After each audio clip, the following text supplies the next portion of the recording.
창세기 강의 24번째 시간입니다. 지난번에 말씀드린 것처럼 이제 노아가 하나님이 7일 동안 시간을 주셨습니다. 이 모든 동물을 배에 태울 수 있는 시간을 7일 동안 주셨습니다. 뭐 그렇게 넉넉한 시간은 아니었을 것 같습니다. 왜냐하면 동물만 실는 게 아니라 뭐 음식도 실어야 되고 또 동물이 뭐 종류가 좀 많겠습니까? 그래서 이렇게 넉넉한 시간은 아니었을 것 같은데 뭐 몇 번 말씀드렸던 그 켄터키주에 있는 그 노아의 방주 이 공원을 말씀드려 보면 뭐 제가 여기 가보지도 않고 계속 얘기하기가 좀 그렇긴 한데 참 아름다울 것 같습니다. 언젠간 꼭 한번 가보고 싶긴 한데 그럼 이 안에 들어가 본 사람들이 이제 사진을 올린 것들을 이렇게 쭉 보면 그 많은 동물을 어떻게 어디다가 실었을까라고 이제 우리가 궁금증을 자아내게 됩니다. 물론 방주가 크지만 그 많은 동물을 어떻게 실었을까? 뭐 거기 갔다 온 사람들에 의하면 물론 상상에 의해서 만든 거죠. 이게 이 실내가 어떻게 생겼는지는 사실 우리가 알 수 없지만 이분들이 이제 상상에 의해서 이렇게 동물의 케이지를 근데 정말 이렇게 현대식 케이지를 만들었을까라는 생각은 좀 듭니다. 왜냐하면 이렇게 다 만들려면 이게 보통 일이 또 아니기 때문에 큰 배를 만드는 것도 그런데 이것까지 케이지까지 다 만들려면 뭐 120년 갖고 안 되지 않을까 싶기도 한데 어쨌든 이분들의 상상력은 이렇게 케이지를 만들어서 동물을 이렇게 다 실는 걸로. 그래서 거기 가본 사람들의 찍어 올린 사진에 의하면 뭐 이렇게 사슴도 이 안에 넣어놓고 물론 박제죠. 사슴도 넣어놓고 뭐 기린도 이렇게 있고 뭐 모든 동물이 다 들어가야 되니까. 근데 좀 조금 약간 뭐 황당하다고 해야 될까요? 뭐 그런 것은 우리가 알고 있는 이런 동물들이 있을 뿐만 아니라 어떤 것까지 있냐면 이 공룡이 이렇게 공룡을 이 안에 이렇게 넣어놨다는 겁니다. 이분들이 상상력을 좀 너무 많이 발휘하신 게 아닌가라는 생각이 듭니다. 공룡까지 그러니까 이분들의 이제 그 전제에 의하면 공룡까지 노아가 실었다 이렇게 되는 건데 뭐 이게 과연 가능할까? 뭐 공룡이 인간과 동시대에 살았다는 거를 전제를 해야 되고 하나는 그럴 뿐만 아니라 실은 공간 문제도 사실은 큰 공룡 몇 마리만 싣고 나면 이게 지금 저 위에 있는 네모칸이 노아의 방주 크기인데 이 보잉 747보다 뭐 더 크긴 하지만 뭐 큰 공룡이 그 당시에 있었다 하더라도 공룡 몇 마리 싣고 나면 뭐 실을 데가 없겠죠. 그러니까 이분들이 상상력을 발휘하는 건 좋은데 너무 많이 상상력을 발휘하지 않았나라는 생각이 듭니다. 자, 그런데 이제 문제는 동물들만 실어야 되는 게 아니라 그걸 이제 먹여 살려야 되지 않습니까? 그럼 과연 얼마 동안 먹을 식량이 필요했는가? 그러면 노아의 방주 안에 이 동물들과 노아의 식구가 며칠 동안 있었느냐? 비가 시작된 날이 언제냐면 노아가 600살이 되던 날 2월 17일에 비가 왔습니다. 그리고 언제 물이 다 말라서 노아의 방주에서 내렸느냐? 601세 2월 27일 그러니까 1년하고도 10하루를 더 노아의 방주 안에 있었던 거죠. 그러니까 1년 11일 동안 먹을 음식을 그 안에 쌓아놔야 되는데 그래서 그 안에 그 노아의 방주 만들어 놓은 거 안에 들어가 보면 뭐 이렇게 항아리들 쫙 해서 곡식을 담을 수도 있게 저장해 놨고 그리고 뭐 이렇게도 저장하고 심지어는 그 안에서 곡식을 재배까지 이렇게 해서 먹고 사는 걸로 이렇게 했다고는 합니다. 그 노아의 방주 파크 만든 사람들은 자 근데 이제 문제는 과연 이걸로 식량 조달이 가능할까를 한번 추정해 봐야 됩니다. 이게 대충 계산을 해봐야 됩니다. 왜냐하면 물론 이제 뭐 작은 동물들이야 그렇게 얼마 많이 안 먹겠지만 많이 먹는 동물 하면 뭐가 생각이 납니까? 물론 고래 같은 거는 다 물에 사는 거는 노아의 방주에 안 실었으니까 육지 동물 중에서 많이 먹는 거 코끼리 생각할 수가 있겠죠. 서울대공원에 있는 아시아 코끼리를 기준으로 보면 근데 이거는 다른 코끼리들보다 작은 코끼리입니다. 오히려 이거보다 더 큰 코끼리 많으니까 비교적 작은 코끼리에 속한 서울대공원에 있는 아시아 코끼리의 기준을 하면 하루에 얼마큼 먹을 것 같습니까? 코끼리 한 마리가 하루에 먹는 풀이죠. 풀을 먹는데 하루에 한 마리가 이거 작은 코끼리입니다. 큰 코끼리는 몇 배 더 먹어요. 작은 코끼리가 102kg을 먹는답니다. 하루에. 자 그러면 이제 102kg을 먹고 근데 문제는 이게 1년 넘는 기간 동안에 동물들이 먹기만 하는 게 아니라 또 뭐 합니까? 싸기도 하잖아요. 하루 배설량이 얼마냐? 그럼 이 비교적 작은 코끼리 한 마리가 하루에 몇 킬로그램을 쌀 것 같습니까? 102kg을 먹습니다. 놀랍게도 먹는 것보다 더 많이 150kg을 쌉니다. 아니 어떻게 먹는 것보다 더 많이 싸죠? 수분이 많이 포함해서 그래요. 뭐 물도 엄청나게 물을 뭐 하루에 뭐 200리터를 먹는다든가 100리터를 하여간 뭐 엄청나게 먹어요. 그러니까 수분이 포함돼서 그 이 풀을 먹는 양보다 이게 배설량이 더 많다고 합니다. 자, 그러면 1년 동안 코끼리 한 마리가 배설하는 양만 해도 1년 하루에 이러니까 어마어마하겠죠. 자, 그러면 이 서울대공원에 있는 동물들이 코끼리 한 마리뿐만 아니라 전체가 1년 동안에 먹는 먹이량이 얼마냐? 1200톤이 넘어요. 1200톤. 자, 그러면 노아의 방주에도 이런 식량이 실려야 되는데, 자, 이게 그럼 과연 어떻게 됐을까? 우리는 좀 고민을 해볼 필요가 있겠죠. 그리고 이 초식 동물들은 그렇고 육식 동물인 사자는 뭘 먹었을까? 그때 당시에도 육식이었을까? 그러니까 그렇지 않다고 우리가 생각이 되는 것이, 하나님이 원래 창조를 하셨을 때는 우리에게 그 채식만 하게 하셨습니다. 씨 맺는 모든 채소와 씨 있는 열매 맺는 모든 나무를 너에게 준다. 이것이 너희의 먹거리가 될 것이다. 이렇게 말씀을 하셨는데, 이제 홍수 이후에, 홍수가 끝나고 나서 하나님이 말씀하시기를 이제는 육식이 가능하다. 살아 움직이는 모든 것이 너희의 먹거리가 될 것이다. 내가 전에는 채소를 너희한테 먹을거리로 준 것 같이 이제는 이것들도 육식까지 너희가 가능하다. 그러니까 사람들만 그랬을 것 같진 않고 아무래도 이제 동물들도 마찬가지로 그랬을 것 같아요. 그래서 이제 그러면 이제 노아의 방주 실었을 때는 정결한 짐승은 7마리 싣고 뭐 부정한 짐승은 뭐 한 쌍 아니면 두 쌍을 이렇게 실었던 것 같은데, 그러면은 그 7쌍을 실은 게 육식 동물의 먹이가 되기 위해서 그런 건 아니고, 그건 노아의 방주에서 내린 이후고, 노아의 방주 안에서는 아마 사자조차도 초식을 하지 않았을까. 그러면은 이게 다시 한번 말씀, 정결한 7쌍의 동물은 홍수 이후에 먹이가 됐을 거고, 그럼 방주 안에서는 다 초식을 했을 텐데 그 어마어마한 그 건초나 이런 뭐 그 풀의 양을 어떻게 감당을 했을까? 더군다나 이 배설하는 양도 뭐 대단했을 텐데 어떻게 감당을 했을까? 이것도 이제 영화적 상상력이긴 한데, 이 노아라는 영화에 보면 어떻게 이제 해결을 했냐면, 이 노아의 아내가 수면제를 만듭니다. 수면제를 만들어서 이 수면제 연기를 이렇게 흩뿌리고 다니면, 수면제 연기를 이렇게 흩뿌리고 다니고 나자 모든 동물들이 잠이 들어요. 1년 동안. 그래서 1년 동안 잠이 들었다가 깨났다라는 이제 이런 영화적 상상력을 발휘를 했습니다. 굉장히 이 일리가 있다고 생각이 되는 게, 그 21절을 보면 너는 먹을 모든 양식까지 갖고 와라. 동물만 씻는 게 아니라 양식도 갖고 와라. 이것이 너 노아와 그들의 먹을 것이 되리라라고 했는데, 그럼 여기서 말하는 그들이 누구냐?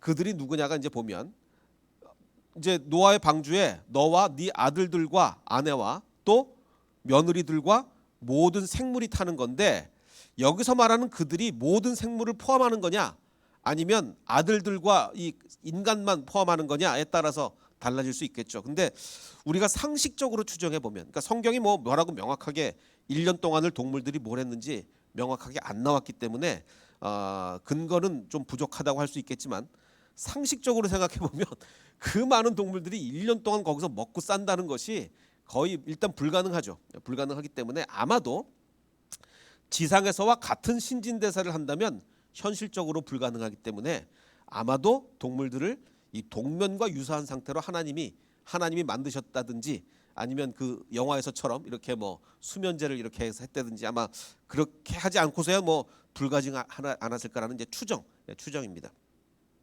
뭐 이건 크게 중요한 문제는 아니지만 그렇게 생각할 수 있습니다. 자, 만약에 우리가 제가 이제 여러 번 말씀드린 거이긴 하지만, 우리가 한국학을 공부하려고 한다. 이 한국에 대해서 공부를 하려고 한다. 그러면 한국만 알아가지고서는 한국을 어떻게 이해하겠습니까? 중국도 공부하고 일본도 공부하고 해가지고 중국과 한국에는 이런 차이가 있고 일본과 한국은 이런 차이가 있다. 그래야 한국을 명확하게 알 수 있지 않습니까? 뭐 중국 알 필요 없고 일본 알 필요 없고 오직 한국만 공부하면 된다. 그러면 한국이 진짜 어떤 나라인지 알 수가 없죠. 마찬가지로 기독교가 뭐냐를 알기 위해서는 이슬람교를 모르고서 어떻게 기독교가 뭔지 어떻게 알겠습니까? 유대교가 뭔지 모르고서 어떻게 기독교를 알 수 있겠습니까? 그러니까 기독교를 알기 위해서는 정말 이슬람교도 우리가 잘 알아야 되고 그리고 유대교도 잘 알아야죠.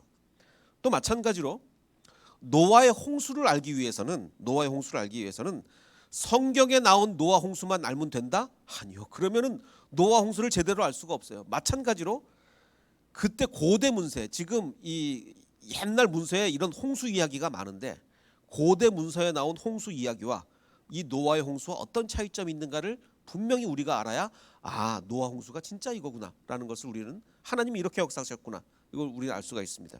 오늘 그 얘기인데 먼저 지형을 좀 탐구해 보겠습니다. 이 성경에 의하면 에덴 동산에서 흘러나온 4개의 강이 4대 강, 우리나라의 4대 강인데 그 에덴 동산에서 흘러나온 4개의 강이 있습니다. 2장 10절에 보면 강이 에덴에서 흘러나와 동산을 적셨다. 그리고 그 에덴에서부터 갈라져 나와 4개의 근원, 4개의 강이 에덴 동산에서 갈라져 나왔다라고 얘기하는데 첫 번째 강의 이름은 비손, 두 번째 강의 이름은 기혼, 세 번째 강은 히데겔, 네 번째 강은 유브라데. 근데 유브라데는 우리가 알고 있는 뭐와 좀 발음이 비슷하지 않습니까? 그렇죠. 바로 유프라테스예요. 자, 그러면 우리가 항상 유프라테스 강과 쌍을 이루어 알고 세계사 시간에 배운 강이 뭡니까? 유프라테스, 티그리스. 근데 왜 유프라테스는 있는데 티그리스가 왜 없냐?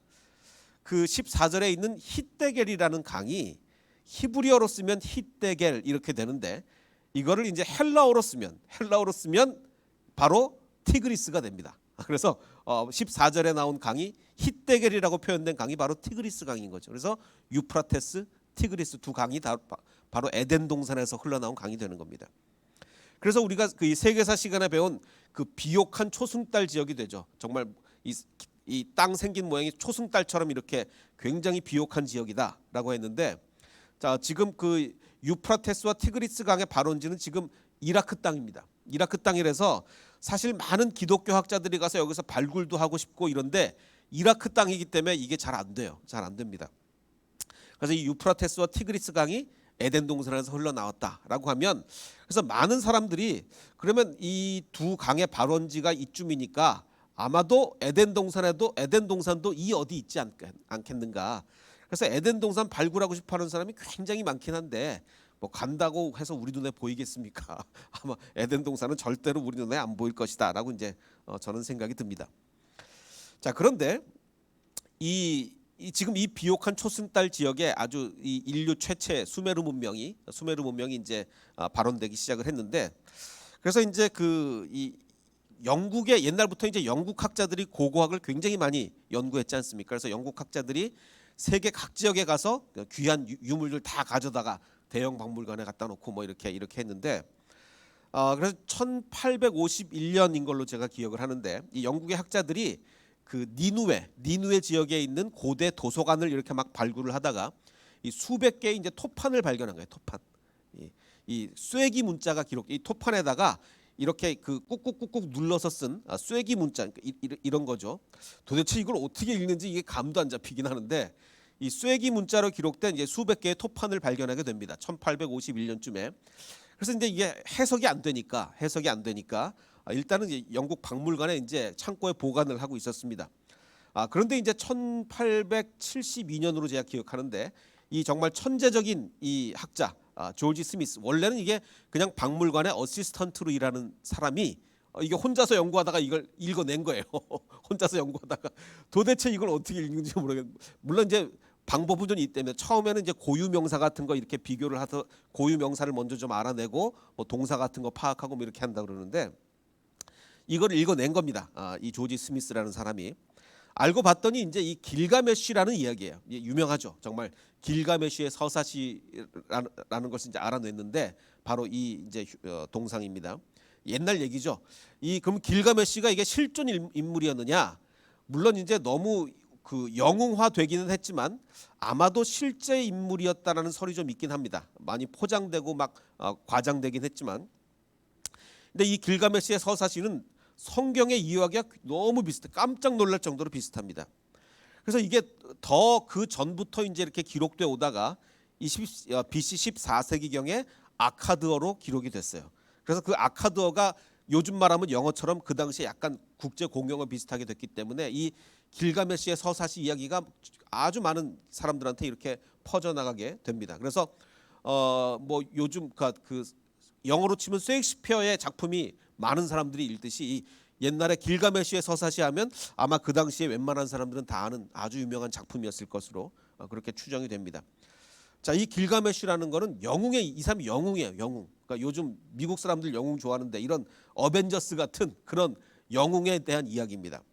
물론 이제 실존 인물을 영웅화해서 좀 더 막 그 말도 안 되는 얘기를 막 덧붙여가지고 좀 그런 얘기를 만들어낸 거죠. 그럼 이 길가메시라는 사람이 어떤 사람이었느냐? 아까 이 지역 지금 그 이라크 지역 그 유프라테스 티그리스 강을 지난 이 지역을 보면 아주 우리가 잘 알고 있는 도시가 나옵니다. 밑에 있는 우르는 나중에 여기서 이제 아브라함이 여기서 나오게 되죠. 우르 바로 위에 그 우르크라는 도시가 있는데 이 길가메시는 이 우르크의 지도자였습니다. 우르크의 지도자였어요. 근데 그 아까 얘기한 그 여러 가지 그 토판 태블릿 중에 특별히 유명한 게 11번 11번째 태블릿이 유명합니다. 바로 이건데 여기에 정말 깜짝 놀랄 만한 이야기들이 많이 적혀 있어요. 여기에 적혀진 이야기에 의하면 신들이 흙으로 인간을 만들었다. 신들이 흙으로 인간을 만들었는데 나중에 이 인간을 멸하기 위해서 홍수를 일으켰다. 홍수를 일으키기 전에 한 인간을 선택해서 방주를 지라고 했다. 그래서 이 사람이 방주를 지었고 그리고 동물들을 실어서 그 동물들을 보존하라고 했다. 그리고 나중에 비가 많이 온 후에 땅이 말랐나 안 말랐나 새를 날려보내서 물이 빠졌나를 확인해. 성경 이야기가 똑같은 얘기가 여기 기록이 돼 있어요. 그러니까 제가 아까 말씀드린 것처럼 한국을 공부하기 위해서 알기 위해서는 한국만 알아서는 절대 진짜 한국이 뭔지 알 수 없고 일본과 중국 다 알아야 우리가 한국을 알 수 있고 마찬가지로 성경의 노아 홍수 이야기를 정확하게 알기 위해서는 그 당시에 어떤 홍수 이야기들이 있었는지를 우리는 명확하게 알아야 돼요. 그럼 이 11번째 토판, 11번째 태블릿에는 어떤 이야기가 있느냐? 이 그 당시에 영웅이었던 이 길가메시가 친구의 죽음을 맞게 됩니다. 그래서 친구의 죽음을 보고 나서 안 되겠다. 이 죽음을 이제 두려워해서 내가 영생을 얻어야 되겠다. 그래서 영생을 찾아 나서게 됩니다. 영생을 찾아 나서서 결국은 어디까지 가게 되면 우투나피슈팀이라는 사람에게 물으러 갑니다. 이 사람은 영생을 얻었다는 사람이에요. 그래서 우투나피슈팀한테 가면 영생을 알 수 있다라는 이제 소문을 듣고 그 사람을 찾아갑니다.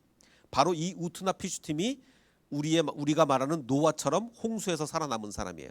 우투나피슈팀이. 그래서 물으러 갔더니 이 우투나피슈팀이 이 길가메시에게 어떤 이야기를 들려줍니다. 어떤 이야기냐면 바로 홍수에 대한 이야기예요. 자, 이 사람들의 이야기에 의하면 신들이 있었는데 저기 상위 높은 신이 있고 좀 낮은 신들이 있었다는 거예요. 낮은 신들은 땅에서 노동을 했다는 거예요. 그래서 이 노동이 너무 힘들다고 이 하위 신들이 높은 신들한테 하소연을 합니다. 우리가 일하기가 너무 힘듭니다. 그러자 이 높은 신들이 이 노동을 대신해 주기 위해서 흙으로 인간을 만듭니다. 흙으로 인간을 만들어서 노동을. 자, 여기서부터 성경과 이제 다른 점들이 나옵니다. 하나님은요 흙으로 인간을 만들었는데 노동 자체가 목적이 아니라 그게 복이에요. 창세기 1장 28절 너무너무 중요하다고 했죠. 우리에게 복을 주시며 말씀하시되 땅을 정복하고 모든 생물을 다스려라. 이게 하나님이 원래는 우리에게 축복으로 정말 우리에게 보람되고 기쁨을 얻을 수 있는 축복으로 우리에게 주신 겁니다. 그런데 그 당시 사람들의 신 개념은 그 당시 사람들은 이렇게 생각 안 했어요. 그 당시 사람들이 생각하는 신은 우리에게 고생시키려고 인간을 만든 다른 하위 신들의 고생을 우리한테 대신시키려고 노예로 만든 거예요. 노예로. 정말 우리 하나님이 얼마나 좋은 분인 걸 알 수가 있죠. 자, 근데 그래서 그 노동을 시키려고 인간을 만들었는데 그래서 이제 그 문제는 해결은 되는데 문제는 인간이 자꾸 불어나기 시작하자 인간들이 너무 떠드는 거예요. 시끄러워요. 그래서 신들이 시끄러워서 잠을 못 자겠는 거예요. 그래서 저 위에 있는 신들이 인간이 하도 떠드니까 이게 세계 최초의 층간 소음입니다. 근데 밑에 있는 인간들이 너무 시끄러워서 잠을 못 자겠다. 그래서 이 자기네들의 수면을 위해서 인간을 홍수로 쓸어버리기로 합니다. 이것도 벌써 다르죠. 하나님께서는 인간이 정말 너무 타락하고 부패해서 심판하시는 건데, 이 당시 사람들이 생각하는 신은요, 그런 신이 아니라 자기네들이 막 시끄럽고 귀찮으면 인간을 다 죽여버리는 이런 신이에요. 그래서 한 인간 우트나 피슈팀을 선택을 해서 방주를 그래도 인간을 다 죽일 수는 없으니까 한 명을 살아남기는 거죠. 그래서 근데 하나님은 어떤 하나님입니까? 인간의 죄악으로 멸하시는 하나님이지 막 시끄럽다고 귀찮다고 인간을 멸하시는 하나님이 아니. 그러니까 여기서 정말 차이가 나는 것을 우리가 볼 수가 있어요. 그래서 이제 그 사람에게 홍수가 날 테니 준비를 하라라고 이제 예고를 하면서, 자, 두 가지 사건, 이건 굉장히 중요합니다. 그래서 제가 그 영어본과 원문은 저기 아카드어지만 영어본과 같이 써니까 보십시오. 너는 모든 생명체를 배에 태워라. 배에 태워라.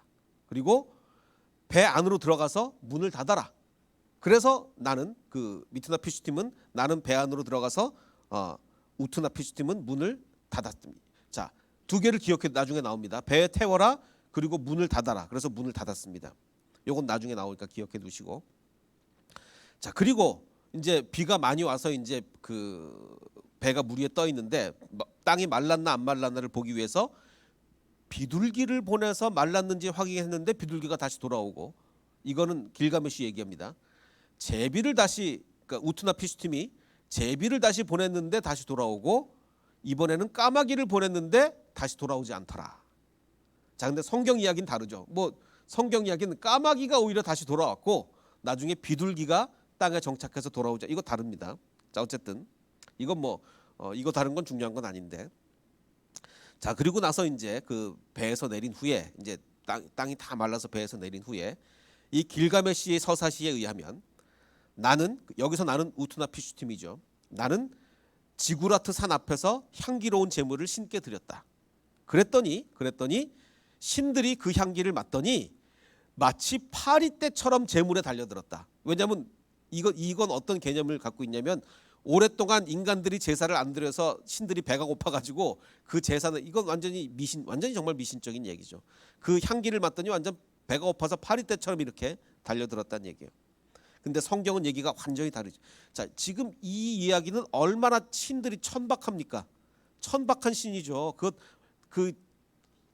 뭐죠? 제사 연기 맡더니 파리떼처럼 달려들었다니 얼마나 천박한데, 하나님은 한번 보십시오. 하나님은 노아가 이제 땅에 내려서 제단을 쌓고 번제를 드렸더니 여호와께서 그 향기를 맡으시고 물론 이제 이거는 그 인간의 비유한 표현이지, 하나님이 뭐 냄새 맡으시겠습니까?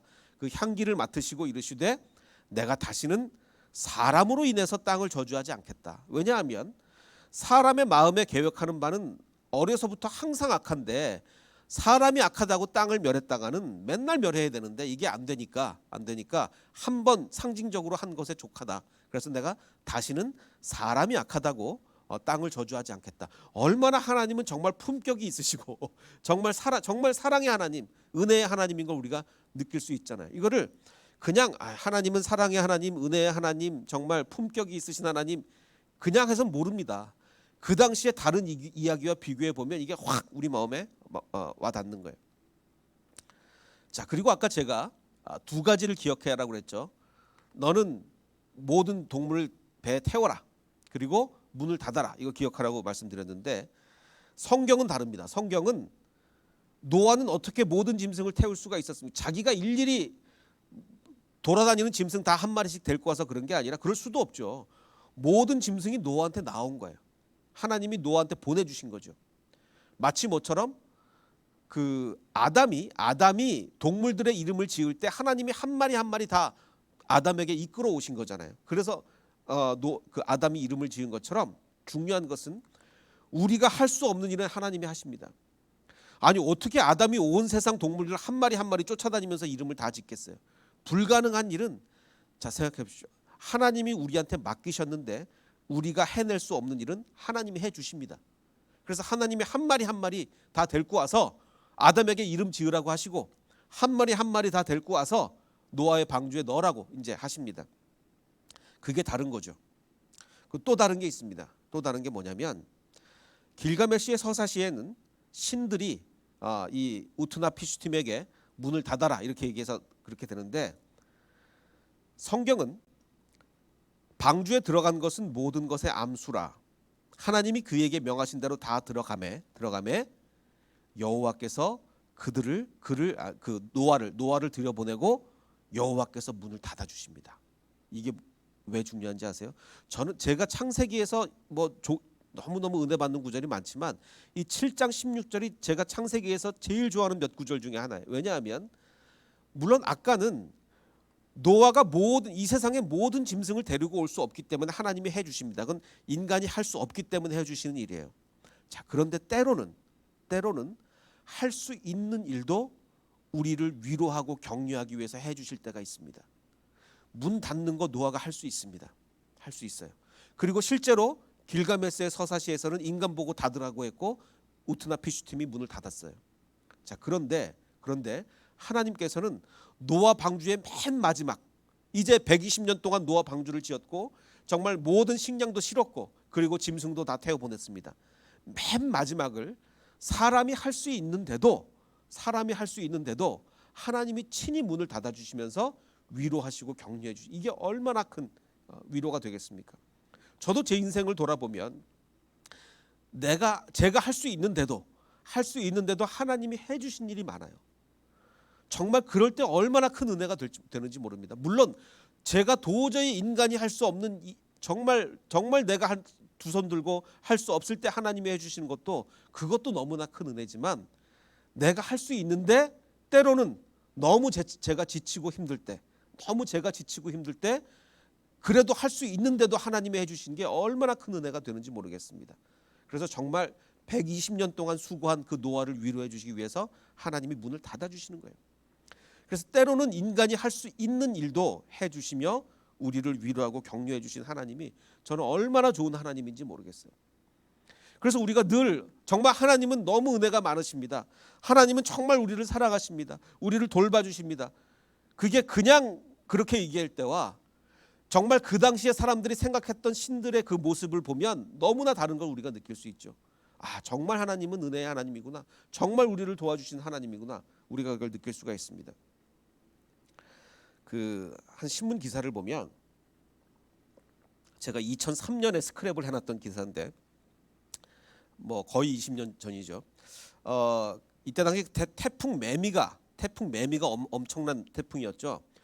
북상을 할 때 목숨을 건진 일가족이 있답니다. 6명이 화를 면했는데 강원도에 사는 한 가족인데 추석을 맞아서 집에 사람들이 식구가 왔는데 밤중에 이제 태풍이 막 홍수가 엄청나게 집을 덮친 거예요. 그래서 근데 보통 그때는 잠잘 시간이 밤 11시에 덮쳤다는데 이게 농촌이니까 밤 9시면 잠듭니다. 근데 마침 그날은 깨어 있었다는 거예요. 그날은 깨어 있었대. 9시면 다 자는데, 근데 잘 때 닥쳤으면 다 죽었겠죠. 근데 왜 어떻게 하다 그 사람들이 살아났느냐? 이 신문에 의하면 밤늦게 고스톱을 친 덕분에 그래서 태풍 매미가 북상할 때 밤 늦은 시간까지 고스톱을 하는 바람에 살아났다. 그래서 나중에 이 김모 씨가 인터뷰에 의하면 모처럼 밤늦게까지 쳤던 고스톱이 우리 가족의 목숨을 구했다라고 되어 있습니다. 물론 제가 이분들이 믿음이 있는 분인지 없는 분인지 모르지만 아마도 고스톱 덕분에 우리가 살아났다라고 하는 걸 보면 믿음이 없는 분이 아닐까 생각해요. 왜냐하면 믿음이 있는 사람이라면 뭐라고 하겠어요? 하나님이 우리를 깨있게 하셔서 우리가 살아났습니다. 이렇게 얘기하지 않겠습니까? 제가 이 신문을 다시 뽑은 이유는 제가 지난주에 말씀드렸죠. 이 백암관이 이제 동파가 돼서 밤 12시에 물이 팍 터져서 막 난리가 났는데, 만약에 그날 수해배가 끝나고 집으로 가다가 차를 돌려서 다시 교회를 와서 작업을 하는 바람에 그걸 알게 됐는데, 만약에 제가 차를 돌리지 않았으면 천정을 타고 와서 아마 온 건물이 다 완전 밤새도록 물바다가 됐겠죠. 저는 분명히 그게 하나님이 해주신 일이라고 믿습니다. 왜냐하면 이 사람들은 아마 확률적으로, 이 사람들은 물론 하나님이 살려주셨는데 다 하나님이 살려주신 거지만, 이런 것들은 이 사람들이 확률적으로 발생했다고 자기들한테, 어떤 사람들은 확률적으로 발생했다, 어떤 사람들은 재수 좋다, 고스톱이 우리 살렸다라고 하지만, 우리 믿는 사람들은 뭐라고 얘기합니까? 그분들한테는 아무 의미 없이 확률적으로 발생하거나 그럴 수 있을지라도 우리에게는 하나님의 의미로 다가온다. 이건 분명히 하나님이 해주신 일이다. 어떻게 알 수 있습니까? 우리가 성경과 다른 기록들을 비교해 보면 우리의 하나님이 너무나 은혜로운 하나님인 거예요. 심지어는 우리가 할 수 있는 노아의 방주의 문을 닫는 일까지 우리를 위해서 해주시는 그런 하나님인 거죠. 그래서 이렇게 얘기할 수 있습니다. 하나님은 인간이 상상할 수 있는 그 어떤 신보다 사랑과 은혜의 하나님이시다. 그 길가메시의 서사시에 나오는 신들은요, 실제 존재하는 신들이 아니죠. 실제 존재하는 신이 아니라 인간이 상상해낸 신입니다. 근데 역사까지 우리가 이 인류의 역사를 잘 보면, 여태까지 많은 종교가 생겨났다 없어지고 뭐 이런 인류의 역사나 문헌들을 잘 살펴보면 인간이 상상해낸 그 어떤 신보다, 신들은 이럴 거야 라고 해서 인간이 상상해낸 그 어떤 신보다도 하나님은 사랑과 은혜, 심지어는 노아의 방주의 문까지 닫아주시는 사랑과 은혜의 하나님이신 거죠. 그래서 8장 1절을 보면, 오늘의 본문 말씀 8장 1절을 보면 이렇게 얘기하고 있습니다. 하나님이 노아와 그와 함께 방주에 있는 모든 들짐승과 가축을 기억하셨다. 기억하사 바람을 땅 위에 불게 하심에 물이 줄었다. 자, 그러면 여기서 기억했다는 얘기는 뭘까요? 지금 1년 동안 지금 노아가 방주에 있었는데 1년 동안 하나님이 까맣게 잊어버리고 계시다가 아이쿠, 내가 1년 전에 비를 내려서 지금 걔네들이 아직도 거기 있네. 그런 기억이 아니죠. 여기서 기억했다는 얘기는 노아와 그 안에 있는 심지어는 모든 들짐승들까지 하나님이 항상 생각하고 계셨다는 거예요. 1년 동안 계속 생각하고 계셨다는 거예요. 깜빡 잊고 있다가 생각하신 게 아니라 노아와 심지어는 그 안에 있는 동물들까지 하나님은 계속 기억하고 생각하셔서 이제 때가 되어 바람을 불어서 물을 말리신 거죠. 우리가 잘 아는 시편 136편은 이렇게 얘기하고 있습니다. 여호와께 감사하라. 그는 선하시며 그 인자하심이 영원함이로다. 신들 중에 뛰어난 하나님께 감사하라. 그 인자하심이 영원하심이라. 이렇게 얘기하고 있습니다. 신들 중에 뛰어난 하나님은 무엇을 얘기합니까? 이 세상에 다른 신이 존재한다는 얘기입니까? 아니죠. 하나님 이외에 다른 신은 존재하지도 않습니다. 그런데 무엇을 얘기하고 있느냐? 우리가 상상으로 생각할 수 있는 그 어떤 신보다도, 우리가 상상에 생각해낼 수 있는, 작품으로 만들 수 있는 그 어떤 신보다도 뛰어나신 하나님, 선하시고 인자하심이 뛰어나셔서 심지어는 충분히 노아가 할 수 있음에도 불구하고 그 노아의 방주의 문까지 닫아주시는 그 하나님이라고 우리에게 얘기하고 있습니다. 그래서 오늘 하루를 우리가 사시면서 하나님은 내가 충분히 할 수 있을 때도 때로는 나를 위로해 주기 위해서 문까지 닫아주신다. 그 은혜와 감격 속에 살아가는 저와 여러분이 되시기를 주님의 이름으로 축원합니다. 그래서 우리 찬양 함께 은혜로다라는 찬양을 하겠습니다. 시작된 내 우리 주님의 능력이 나의 삶을 다스리고 새롭게 합니다. 주님의 능력은 모든 동물을 불러오기도 하고 그것은 우리가 할 수 없어서 하는 일인데 때로는 할 수 있는 일조차도 하나님의 능력으로 해주실 때가 있습니다. 그럴 때 얼마나 우리에게 큰 은혜가 되는지 모릅니다. 하나님, 내가 해도 되는데 이런 일을 나에게 해주셨군요. 그 감격 속에 살아가는 우리가 되기를 원합니다. 우리 함께 찬양하겠습니다.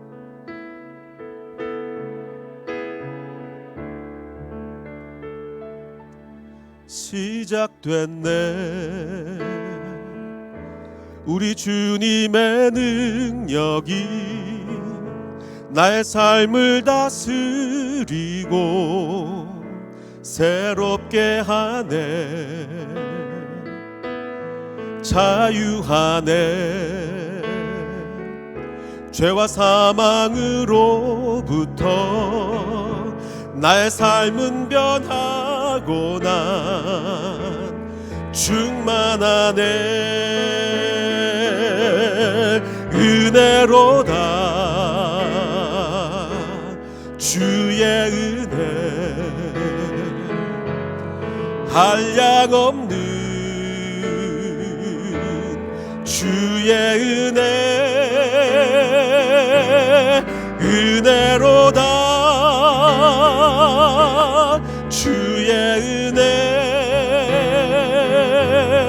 변함없는 신실하신 주의 은혜. 다시 한번 찬양합니다. 시작됐네, 시작됐네. 우리 주님의 능력이 나의 삶을 다스리고 새롭게 하네, 자유하네. 죄와 사망으로부터 나의 삶은 변하고 난 충만하네. 은혜로다 주의 은혜, 한량없는 주의 은혜, 은혜로다 주의 은혜, 변함없는 신실하신 주의 은혜. 우리 함께 기도하겠습니다. 아버지 하나님, 우리 인생을 지금까지 인도하신 주님을 기억합니다. 때로는 우리가 할 수 없어서 주님이 해주신 일이 있고, 어떨 때는 할 수 있음에도 불구하고 주님께서 친히 베풀어 주신 은혜가 있습니다. 아버지 하나님, 지금 우리가 이 시간 주님의 은혜를 고백합니다. 주님의 정말 놀라우신 사랑, 모든 신들 위에 뛰어나신 주님을 찬양합니다. 내가 주님께 감사로 고백하기를 원합니다. 아버지 하나님, 오늘 하루를 살아갈 동안 내 입에서 감사가 터져나오게 주님 도와주시옵소서. 우리 함께 기도하겠습니다. 아버지 하나님, 감사합니다. 우리에게 은혜와 축복을 베풀어 주시니 감사합니다. 아버지 하나님, 노아와 아담에게 모든 동물을 이끌어 주시니 감사합니다. 노아의 방주의 문을 닫아주시니 감사합니다. 아버지 하나님, 내 삶 속에서도 나의 방주의 문을 닫아주시니 감사합니다. 때로는 내가 지쳐 쓰러져 아무 일도 할 수 없을 때 주님께서 친히 도와주시니 감사합니다. 아버지 하나님, 때로는 내가 할 수 있음에도 불구하고 주님께서 친히 해주심으로 나에게 은혜와 벅찬 감격이 밀어오게 하시니 감사합니다. 우리 햇셋 모든 교인의 삶 속에, 우리 햇셋 모든 가정의 한 가정 한 가정마다 은혜와 축복이 넘치게 하시고, 아버지 하나님, 정말 아픈 육신이 회복되는 은혜가 있게 하시고, 모든 경제적 어려움이 회복되는 은혜가 있게 하여 주시옵소서. 모든 우리 햇셋의 가정들이 정말 우리 함께 모여 주님을 찬양하며 살 수 있는 주님 축복하여 주시옵소서. 우리 다 함께 일어나 찬양하며 다시 한번 고백합니다. 아버지 하나님은 모든 신들 위에 뛰어난, 우리가 상상할 수 있는 그 신들보다 더 뛰어난 하나님을 고백합니다. 은혜가 감사합니다. 다시 한번 찬양합니다.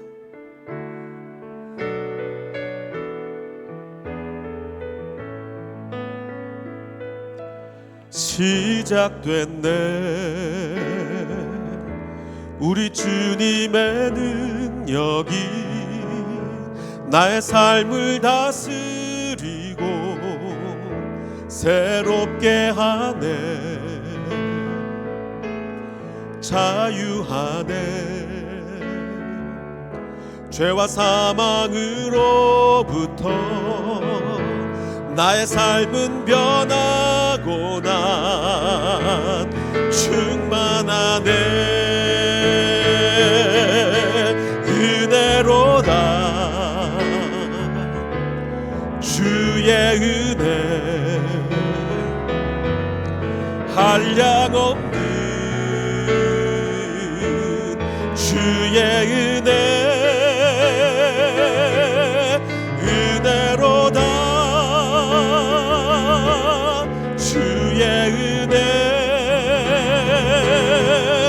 변함없는 신실하신 주의 은혜, 변함없는 신실하신, 변함없는 신실하신 주의 은혜. 아버지 하나님, 감사합니다. 우리가 아무 일도 할 수 없을 때 주님께서는 친히 동물들을 우리에게 이끄시고 주님께서 친히 역사하시니 감사합니다. 때로는 우리가 할 수 있음에도 불구하고 친히 방주의 문을 닫아주셔서 우리를 위로해 주시니 감사합니다. 오늘 하루를 살 동안 그 두 은혜를 모두 체험하는 우리 모든 햇세드의 가정이 될 수 있도록 축복하여 주시옵소서. 이제는 우리 구주 예수 그리스도의 은혜와 아버지 하나님의 무한하신 사랑과 성령님의 감화 감동 충만하게 역사해 주심이, 주님의 은혜를 체험하며 살아가기를 원하는 이 자리에 모인 모든 백성들 머리 위에 그리고 인터넷으로 예배하는 모든 백성들 머리 위에 이제로부터 영원토록 함께 하시기를 간절히 축원하옵나이다. 아멘.